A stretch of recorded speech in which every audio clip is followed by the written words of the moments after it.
la seconde équation cartésienne droite dans le plan.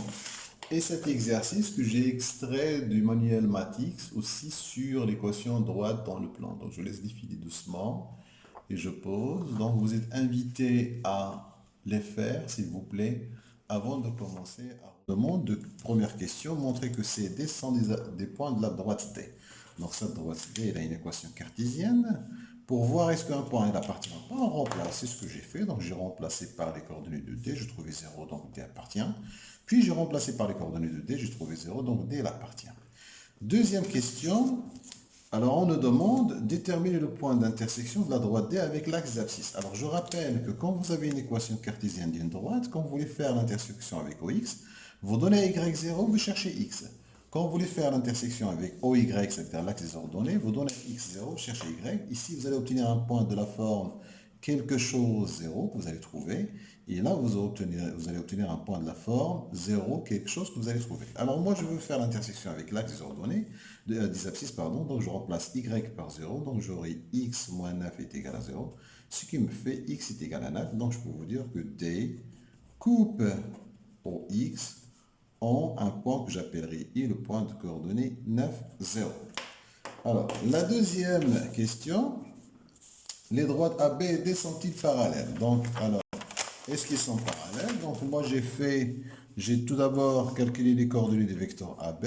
Voilà, c'est un vecteur directeur de la droite AB. Puis, j'ai pris un vecteur directeur de la droite D qui est de coordonnées 3, 1. Et j'ai fait le déterminant dessus du vecteur. Donc, je trouve moins 12, moins 5 qui est égal à moins 17, différent de 0.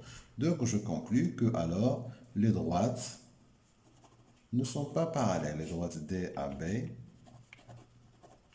ne sont pas parallèles. Voilà, ne sont pas parallèles.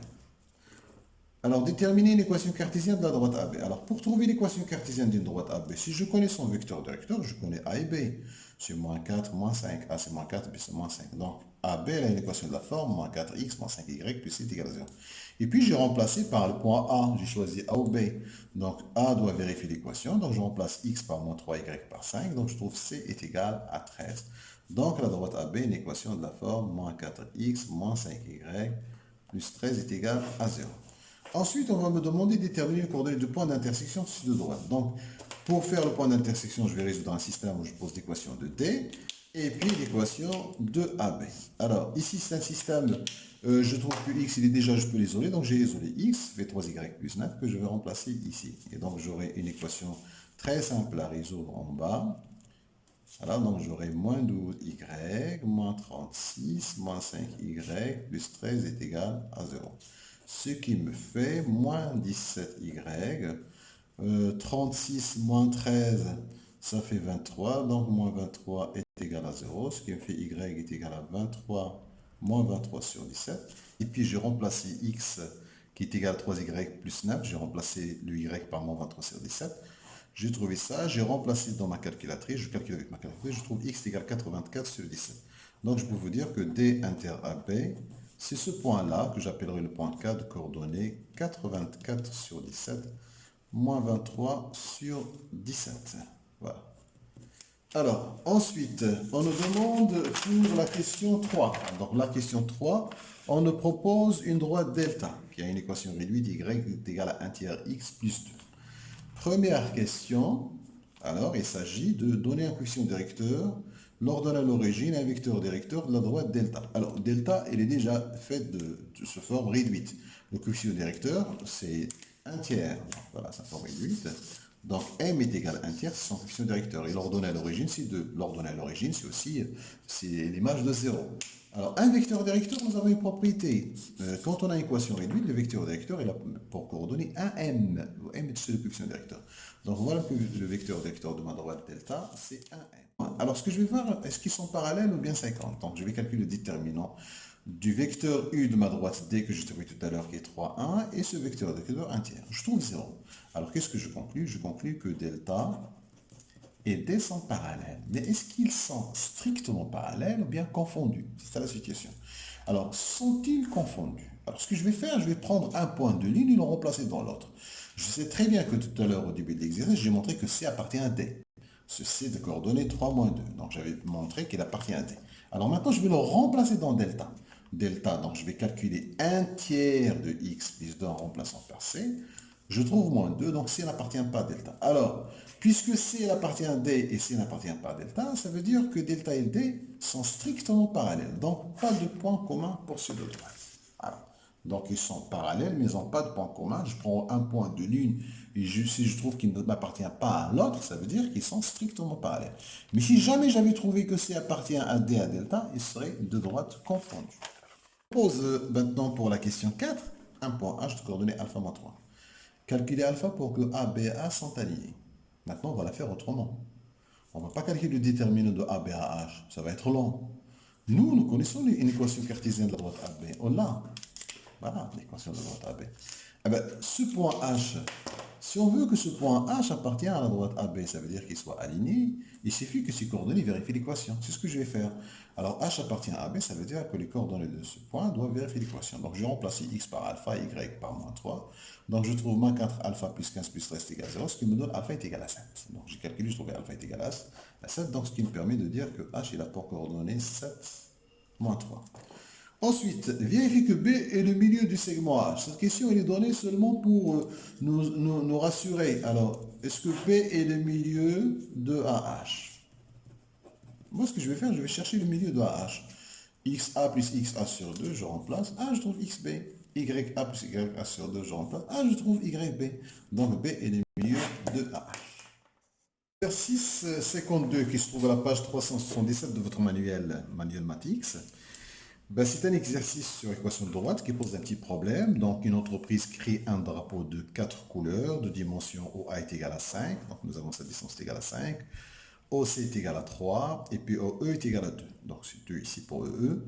Au mètre, soit IG est pointé que O est égal à 1 cinquième de OA. Donc, je pose I ici. IG est égal à 1 tiers de OC. Donc, je pose G là. On se place dans le repère OIG, que j'ai mis en rouge ici, donc j'ai coloré aussi les mêmes couleurs. Les segments OBEF, ils sont parallèles. Donc ce OBEF, ils sont parallèles. Donc qui dit parallèle, dit aussi on peut utiliser le théorème de Thalès peut-être, on verra. Alors, justifie que OIOG est un repère. Donc ce repère OIOG, est-ce que c'est un repère orthonormé? Alors pour cela, donc ici... ce repère OI-OJ, donc ici nous avons OI perpendiculaire à OJ, et que la norme, la longueur de OI est égale à la longueur de OJ est égale à 1, parce que c'est 1 cinquième de 5, c'est 1, et là c'est 1 tiers de 3, c'est 1. Donc c'est un repère orthonormé. Donner des points, donc les coordonnées de point A, donc A il a pour coordonnées 5, 0, donc c'est 5, 0. B c'est 5, 3, parce qu'ici c'est un rectangle, ça mesure 3. Et C, c'est 0,3. Donc, j'ai posé les coordonnées de tous les points. Alors, la deuxième question. Déterminer une équation cartésienne de la droite OB. Alors, OB, j'ai les coordonnées de O et de B. Donc, j'ai les coordonnées du vecteur OB. Et qu'est-ce que ça me donne les coordonnées de vecteur OB? Ça me donne moins BA. Donc, ce qui fait qu'une équation de la droite OB va être de la forme 3x moins 5y, parce que A est égal à 3, B est égal à moins 5, plus C est égal à 0. Et puis, il y a un point qui appartient à CO, donc je remplace par O, je trouve C est égal à 0. Donc, j'ai ma droite OB, et il a une équation cartésienne de cette forme-là, 3x moins 5. Question, déterminer l'équation de la droite EF. Alors, la droite EF, c'est une droite qui est parallèle à la droite OB, mais qui passe par E. J'ai le vecteur directeur de OB, donc je peux dire qu'ils ont même vecteur directeur. Sinon, il y a une propriété très simple. Si vous avez deux droites, si D il a une équation de la forme AX plus BY plus C est égal à 0, et delta est parallèle à D, ils ont le même début d'équation. Donc je peux, par exemple, si je prends un cas particulier, si j'ai par exemple D il a une équation de la forme 4x, une équation cartésienne 4x moins 5y plus 2 est égal à 0, et si j'ai D' est parallèle à delta, ils ont le même début. Donc c'est ce que je vais appliquer ici. Donc j'ai EF et OB sont parallèles, ça veut dire que F il a le même début de l'équation d'OB, ça veut dire 3x moins 5y, mais plus 1, c'est égal à 0. Et puis ici la droite EF, donc j'ai besoin d'un point, donc le point E de coordonnées 0,2 qui est très simple, je remplace par 0,2, et je trouve l'équation cartésienne de ma droite EF, ça va être 3x moins 5y plus 10 est égal à 0. Alors voilà, donc à la question B, quelle est l'ordonnée de F en déduire son abscisse? Donc F, c'est le point d'intersection de EF et la droite CB. Alors voilà, la droite CB et EF. Nous connaissons une équation cartésienne de EF, et bien sûr CB, c'est une droite qui est horizontale parallèle à l'axe des ordonnées, et qui passe par cette coordonnée 0,3. Donc déjà, cette droite-là, elle a une équation de la forme y est égal à 3. C'est très simple. Donc CB, c'est y est égal à 3. Pourquoi c'est y est égal à 3? Parce que CB, il est parallèle à OY, il passe par 3. Et EF, on a son équation. Donc ce point F, c'est le point d'intersection de ces deux droites. Donc je vais faire un système. Donc je résume mon système. Y est égal à 3. 3x moins 5y plus... donc là, c'est CB. Et là, c'est EF. Donc, je résout ce système. Y est égal à 3. Et donc, je remplace ici Y par 3. Donc, je trouve X est égal à 5 tiers. Donc, F est égal à 5 tiers 3. Mais est-ce que ce triangle-là, j'ai deux droites qui sont parallèles. Si je me place dans le triangle CBO, CE sur CO est égal à CF sur CB, d'après Thalès. Donc CF sur CB est égal à CE sur CO. Je connais tout sauf CF. Et après, donc, je remplace CB par 5, CE par 1, CO par 3, et je trouve CF est égal à 5 tiers.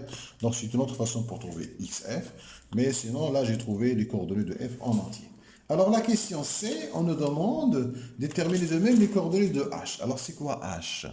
Alors ce H-là, c'est l'intersection de cette droite OB, je connais son équation, avec une droite delta. Et c'est quoi delta? Delta, c'est la droite qui est parallèle à l'axe des ordonnées, qui passe par F. Alors si je veux l'équation de delta, donc delta, il y a une équation de la forme x est égal à c. Pourquoi? Parce que delta, il est parallèle à OY. Et il passe par quel point? Il passe par f de coordonnées 5 tiers 3. Il a une équation de la forme x est égal à c. Donc il aura le x de f. Donc delta, il a une équation de la forme x est égal à 5 tiers. Qu'est-ce que je vais faire après pour trouver les coordonnées de h? Donc h, c'est delta inter OB. Alors OB, je l'ai, delta, je l'ai, et je résume mon système et j'ai les coordonnées de h. 4, on nous demande de calculer les aires des triangles CEF. CEF, c'est le triangle que j'appellerai le triangle bleu. Et HFB qui est le triangle jaune. Alors, ce sont heureusement deux triangles qui sont rectangles, donc c'est facile. Donc, l'aire de CEF qui est en bleu, c'est un triangle rectangle en C. Donc, j'ai besoin de savoir combien ça vaut CF. CF, c'est l'abscisse de F, donc c'est 5 tiers. Et EC, c'est la longueur CO moins la longueur EO, ça fait 1. Donc, l'aire du triangle, ça va faire CF fois EC divisé par 2, ça me fait 5 sixièmes mètres au carré. Alors pour le triangle jaune, ce triangle-là, aussi la même chose, donc j'ai besoin de calculer base fois hauteur divisé par 2. Alors c'est quoi tout d'abord ma base? Alors mon BF, comment je vais calculer BF? Alors BF en fait c'est BC moins CF. Alors ça fait 5 BC moins 5 tiers qui est l'abscisse de F. Ça me donne 5 10 tiers, je calcule avec mon calculatrice ou réduction régulateur. FH, FH, ça va être 3 moins l'ordonnée de H, c'est 3 moins YH, je trouve 6 cinquièmes. Alors, comment je vais calculer cette surface? Donc, je n'ai qu'à faire base fois hauteur divisé par 2, et ça me donne 2 mètres carrés. Donc, pour la question 4. Dernière question, déduire l'aire du parallélogramme EHEF, qui est en orange ici. Alors, pour calculer cette aire, j'ai besoin tout d'abord de calculer l'aire du triangle COB. Tout ce triangle COB qui est facile parce qu'il a une base de 3 et une hauteur de 5. Donc, son aire, c'est 5 fois 3 divisé par 2. Ça me fait 7,5 mètres au carré. Et donc, comment je vais calculer cette surface orange? Donc, je vais prendre tout le triangle que j'ai entouré avec du vert ici et je lui retranche que j'ai entouré avec du vert. Donc, je vais dire mon triangle vert là. Et je vais retrancher la partie bleue, et puis la partie bleue, et la partie qui est normalement qui est en jaune. Et donc ça me fait 15 demi moins 5 sixièmes plus 2. Avec ma calculatrice, ça me fait 15 demi moins 5 demi moins 2. Je trouve 14 sur 3. Dernière question, c'est une question très simple. Donc, combien il nous faut de litres de peinture pour colorer chaque zone? Donc, il y a la zone bleu, rouge, jaune. Rouge, c'est orange pour moi. Donc, bleu, 5 sixièmes. Donc, 0,1 litre pour 1 mètre. Donc, je fais 5 sixièmes fois 0,1. Et là, 2 fois 0,1. Et là, 14,1.